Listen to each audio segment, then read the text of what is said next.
University మంచి భవిష్యత్తు కోసం తెలుగు విద్యార్థులు ఇష్టపడే యూనివర్సిటీ.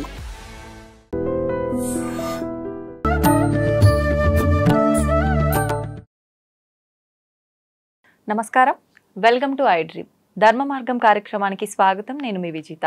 ప్రస్తుతం మనతో పాటు ఉన్నారు శ్రీ విద్యా ఉపాసకులు. గత కొన్ని సంవత్సరాలుగా ఎంతో మందికి ఉపాసన శిక్షణ ఇచ్చిన వారు శ్రీ శ్రీ శ్రీ గురు కరుణామయ్య గారు. ఇప్పుడు గురుగారితో మాట్లాడి మరిన్ని విషయాలు తెలుసుకుందాం. నమస్కారం గురుగారు. ఒకప్పటి కాలంలో, పూర్వకాలంలో చూసుకుంటే చాలా మంది 100 ఏళ్లకు పైగా బ్రతికున్న వాళ్ళని, కొంతమందిని ఇప్పటికీ మనం చూస్తున్నాము. ఎలా సాధ్యపడుతుంది అసలు? నిజంగా మనిషి ఆయుష్ అనేది ఎన్ని సంవత్సరాలుగా నిర్ణయించబడింది? ఎందుకని అంత ఎక్కువ కాలం ఈ జనరేషన్ వాళ్ళం బతకలేకపోతున్నాం అంటారు గురుగారు? కర్ణుడి చావుకి కారణాలు చాలా ఉన్నాయి. ఈ ఆయుష్ యాక్చువల్గా చెప్పాలంటే పూర్వకాలం మీద పెరిగింది అంటారు. సైంటిఫిక్ గా లాంజివిటీ పెరిగింది, కానీ 30 నుండి 60కి పెరిగింది, కానీ 90లు 100 ఏళ్ళు బతికి వాళ్ళు చాలా తక్కువ. అందులో ఈ మధ్యన చూస్తున్నారు హార్ట్ అటాక్లు ఎక్కువైపోయి 20 ఏళ్ళు 30 ఏళ్ళ వాడు కూడా డాన్స్ చేస్తూ జిమ్ చేస్తూ పడిపోతున్నారు. అవును గురుగారు. దీనికి కారణం ఏంటంటే ఫస్ట్ది ఆహారపు అలవాట్లు. సాత్విక ఆహారం అంటారు. పూర్వకాలంలో ఇన్ని హోటల్స్ ఉండేవా చెప్పండి? లేదు. అసలు ఆహారం అమ్మడం పాపం అన్నది అప్పుడు ఇది. ఆహారం అమ్మడం పాపం. వాళ్ళు పెట్టేవారు, వాళ్ళు ఏదైనా ఇస్తే పుచ్చుకునేవారు. అన్నార్థులు ఎవరు ఉండేవారు ఆ కాలం నుండి నేను వస్తా. అప్పుడు 100 ఏళ్ళు 180 ఏళ్ళు బతికిలి వాళ్ళము. ఇప్పుడు ఆహారము హోటల్లో తింటున్నాం.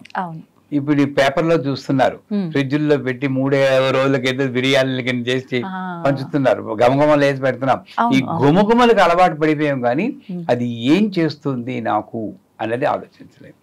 ఆ రోడ్డు పక్కన పానీపూరి అమ్ముతూ ఉంటాడు వాడు డ్రైనేజ్ పక్కనే నుంచుంటాడు. ఎప్పుడు మీరు చూసారు, ఇంత డబ్బు నీ కోటీశ్వరుడు ముష్టాడులో చెప్పబట్టుకుని నోట్లో సొంగ కారుతూ వాడి కర్మ కాకపోతే ఏం చెప్పండి.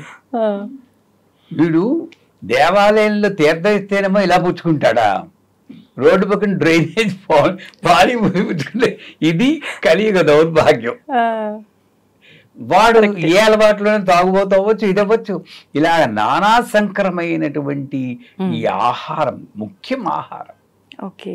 ఆహారం తినడం వల్ల నేను నా ఆయుష్ను తగ్గించుకుంటున్నాను. అందుకే చాలాసార్లు చెప్తూ ఉంటాను మా వాళ్ళకి, అసలు బయట ఫుడ్ తినకండి. ఎంతో అవసరమైతే తప్పని ఫ్లైట్లో వెళ్తూ ఉంటారు, వాడు ఇస్తాడు. అప్పుడు కూడా తినకుండా ఉన్న సందర్భాలు ఉన్నాయి నాకు. కానీ ఒక్కప్పుడు ఆకలేస్తే తినాలి. ఏ ఫ్రూట్స్ తీసుకుంటాం, లేదు గుమ్మలాడితే కనబడుతుంది తినం. కానీ తినేటప్పుడు నీళ్లు తీసుకుని ఈ చుట్టూరా ప్రోక్షణ చేసి ఏదో ఓం నమో నారాయణ, ఓం నమ శివాయ అనుకోండి. ఈ ప్రోక్షణ చేసినప్పుడు ఈ లైన్ చుట్టూరా ఏదైతే లోపల ఆహారం ఉందో దానిలో ఉన్న నెగిటివ్ ఎనర్జీ అంతా తగ్గిపోతుంది. ఇంకా చెప్పాలంటే మీరు తిని ఆహారం భయపడకండి, చెప్తున్నాను. అన్నం, ఆ బియ్యం, వరి ఏ భూమిలో పాత పెట్టబడిందో పండుతుంది కదా, ఎక్కడో చోట పండింది. ఆ భూమి ఒక 800 ఏళ్ల క్రితం శ్మశానం అయి ఉండొచ్చు. ఆ శ్మశానంలో ఎన్ని శవాలైతే దహనం అయ్యాయో ఆ శవాల్లో ప్రతి శవం చేసిన కర్మల్లో ఇండి కొంత శాతం ఈ గింజలోకి వచ్చింది, మీరు తినే గింజలోకి. ఇలా అయితే తిండి కోట్ల గింజలు తిన్నామండి నిజంగానే. అదే కాదు, మళ్ళీ కోసివాడి కర్మ, అమ్మివాడి కర్మ, వండివాడి కర్మ, వడ్డించేవాడి కర్మ, ఇన్ని కర్మలు పోగు చేసుకుని బొక్కుమని తింటే ఆరోగ్యం తగ్గక ఏం చేస్తుంది? ఎక్కడైనా భగవంతుని పూర్వకాలంలో భోజన కాలే హరినామస్మరణే గోవిందా గోవింద అని తినేవారు. అహం వైశ్వానో భూత్వా పరిణామం దేహమాత్రత అని లోకం చెప్పుకు తినేవాడు. ఇవన్నీ మానేసాం. అనేక కర్మలతో నిండిన ఆహారాన్ని తినడం మొట్టమొదటి మెయిన్ ఆహారం. పీల్చి గాలి అన్నీ కలుషితం అయిపోయింది, అన్ని ప్రతిదీ అది పక్కన పెట్టండి. రెండోది ఏంటంటే నా యొక్క ఆయుష్ మృత్యవే స్వాహ మృత్యవే స్వాహ అని రుద్రంలో చెప్తారు. మమ మృత్యుర్నశ్యతాం ఆయుర్వుధ్యతాం అని మంత్రం. అంటే అర్థం ఏమిటి? నా కోపం వచ్చినప్పుడా నేను చచ్చిపోతున్నాను, ఎందుకంటే మనిషిగా నాకు కోపం రాకూడదు, రాక్షసుడికే కోపం వస్తుంది. దేవతకి వీటన్నీ దాటి ఉంటుంది. ఈ 3 లక్షణాల్లో ఉంటాడు. నాకు కోపం వస్తే చచ్చిపోయాను, డిప్రెషన్ వస్తే చచ్చిపోయాను. నాకు ఎందుకు లైఫ్ అంటే మనిషి జన్మ అంత కేవలం అయిపోయిందని మీకు మనకి. ఆవు చూస్తూ నెమరేస్తూ అనుకుంటుంటాను, ఒరే ఎంత మంచి అదృష్టం రా నీకు, నాకు కానీ ఒక ఛాన్స్ ఇస్తే నీలాగా ఎప్పుడో మోసం ఉందిరా అని నాతో మాట్లాడుతుందని ఆ ఎరుకు నాకు ఉండాలి. అంత గొప్ప లైఫ్ని ఏదో చిన్న చిన్న ప్రాబ్లమ్స్ వస్తున్నాయి, 10కి ప్రయోజనం, ఆ సెల్ఫ్ ఎస్టీమ్ డౌన్, అది చావు. స్వార్థం, అనేక రకాల చావులు చస్తూ ఉంటాంట మనం. మనకి ఒకే చావు చేస్తుంది తెలుసు. మనిషిగా నేను ఎప్పుడు కృతజ్ఞత లేకుండా ఉంటానో, ఎప్పుడు ప్రతి పూజకి ఒక కోరిక చెప్పుకుంటానో అప్పుడంతా చచ్చిపోయాం. ఎప్పుడైనా ఒక రోజైనా పొద్దున్న లేవగానే అమ్మవారు థ్యాంక్స్ చెప్పి, అమ్మ ఇంకో రోజు బోనస్ ఇచ్చేవే తల్లి, హ్యాపీగా ఉన్నాం. గుడికి వెళ్ళి ఎవరైనా అమ్మ బాగున్నావా, పూజలు చేస్తున్నారా, హ్యాపీగా ఉందా, నాకు చాలా హ్యాపీగా ఉంది అని వాడు ఉన్నప్పుడు అది జీవితం. వెళ్ళడమే నాకు ఉద్యోగం రావాలి, నాకు డబ్బులు రావాలి, చిట్టా పెద్ద లిస్టే. ఇది మరి చావులే. ఏంటి కోరికలు, ఎంత బాగా ఉన్నాం, ఎప్పుడైనా కష్టం వస్తే చాలా కష్టం ఉంది తల్లి అనుకోవచ్చు. ఇన్ని ట్రిప్పులు వేస్తే ఒక్కసారైనా థ్యాంక్స్ గివింగ్ ప్రేయర్ అని చేయాలి. అమెరికాలో చేసేవాళ్ళు థ్యాంక్స్ గివింగ్ ప్రేయర్ అంటే చాలా కృతజ్ఞతలు చాలు అని. ఆ ఆధ్యాత్మికత లేకపోవడం మన ఆయుష్, అదే మృత్యువే స్వాహ, అది మృత్యు. అది నాకు పెరగాలి అంటే ఏదో ఒక మంత్రం చెప్పుకోవడం. భగవంతుడు ఉన్నాడా లేదా ఆ డిబేట్లు అనవసరం.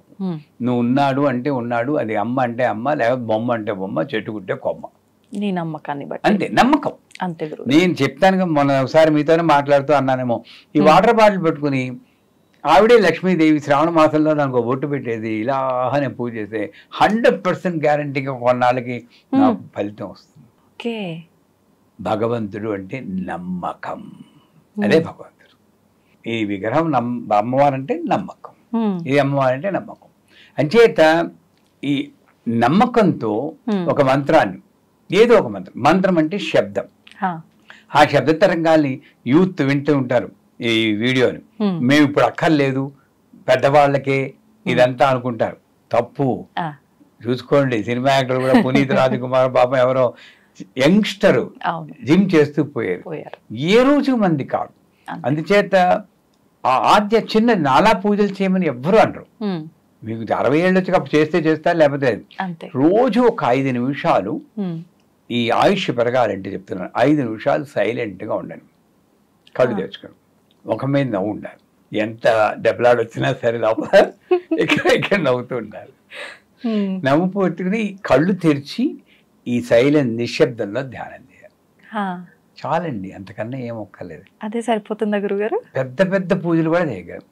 ఏమైనా ఇప్పుడు చేయాలనిపిస్తే ఓం నమ శివాయ, ఓం నమ శివాయ, ఏదో ఆ మంత్ర జపం అన్నది మన ఈ వికారాలు, కోపము అన్ని తగ్గించి, ఒకటి ఆహారం, 2 ఈ ఆధ్యాత్మిక ప్రక్రియ కోపాలని తగ్గించుకోవడం, 3వది మంత్ర జపం. ఈ 3 కలిస్తే డెఫినెట్గా అసలు ఇంకోటి జీవించడం అంటే 70 ఏళ్ళు జీవించేనా 108 ఏళ్ళు జీవించేనా కాదు. శంకరాచార్యుల వారు 32 అన్నేళ్ళు జీవించారు. కోకిల్లా ఒకరోజు బతికినా సరే కాకిలా కలకాలం బతికితేనే. జీవించడం అంటే వాల్యూ తెలుసుకుని ఇలాగ నవ్వుకుంటూ మాట్లాడుకుని 10 మందికి ఉపయోగపడాలని మనం మాట్లాడుకుంటున్నాం చూడండి, ఇది జీవితం. నిజమే. ఇంట్లో కూర్చుని ఇలా కూర్చుని బ్రౌజింగ్ చేస్తూ ఒక్క ఛానల్ చూడకుండా ఇది జీవితం కాదు. Bring value to your life. ప్రతి ఒక్క నిమిషం రోజులో కొంతైనా మనం వెనక్కి తిరిగి చూసుకుంటే ఐ లివ్డ్ హ్యాపీలీ అని, అది నిజమైన ఆయుష్. అది పెరగాలంటే ఈ ఆహారము, కోపతాపాలు తగ్గించుకుని నియంత్రించుకోవడం, ఆధ్యాత్మికత కించిత్ ఉండడం ఎంతైనా అవసరం. ధన్యవాదాలు గురుగారు. నిజంగా చాలా మంచి విషయాలు ఎంతో అర్థవంతంగా మా అందరికీ అర్థమయ్యి మేమందరం విని పాటించే విధంగా చెప్పారు. ధన్యవాదాలు గురుగారు.